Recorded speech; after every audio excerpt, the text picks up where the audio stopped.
Hello, good morning everyone, Luzon, Visayas, and Mindanao. We have here 8 landscaping ideas using mulch and stones. So, tapusin ang panunood. Number 1, mulch and stone dynamic garden. Wow, ang ganda. Yan, mulch and stones ang gamit niya sa pagpapaganda ng landscaping.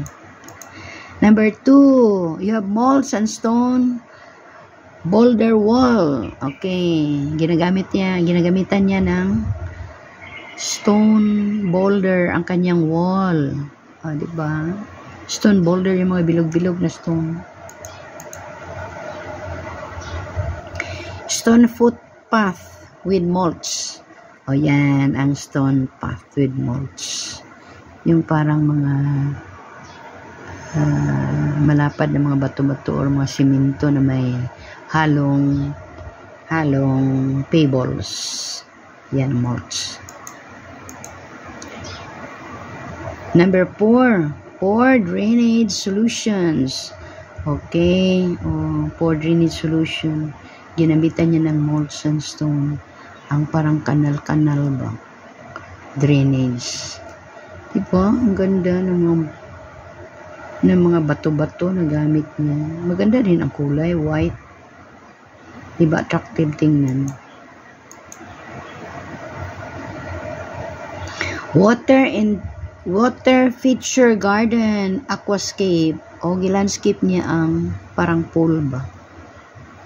Parang pool. Yan ang tagiliran. Mga bato-bato ang tagiliran sa pool. Diba? Gandang tingnan. Wala kang makita na lupa ba? Mga bato-bato ang nasa tagiliran ng pool. Wow, ang ganda naman. Then we have creating simple accents. Ang accent niya sa paligid, mga bato-bato. Diba? May malaking stone. Doon, ito malaking stone. Doon maliit na stone. Doon, may stone pa rin. At saka dito. Accent sa green na kapaligiran. Diba? Green ang paligid. Tapos accent white na stones. Wow, ang ganda tingnan. Implementing or creating a fire pit area. Okay. Gumagawa siya ng fire pit area. Dito sa gitna. Saan bang ating ito yan. Diba? Parang may pit ba? Parang may hole. Butas. Sa paligid ng butas, merong mga stones. Yan. Ito ay tinatawag na fire pit areas. Fire pit ba? Diyan ka gumagawa ng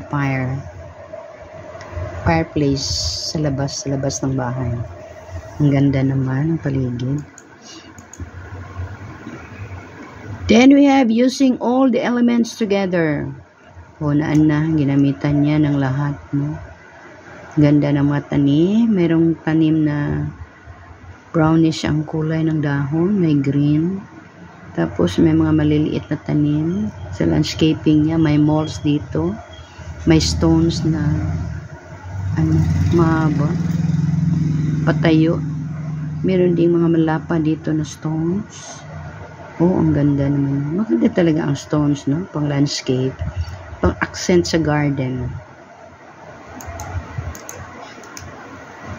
Okay, so those are the 8 landscaping ideas using mulch and stones. Thank you for watching. Please like, comment, and share our video.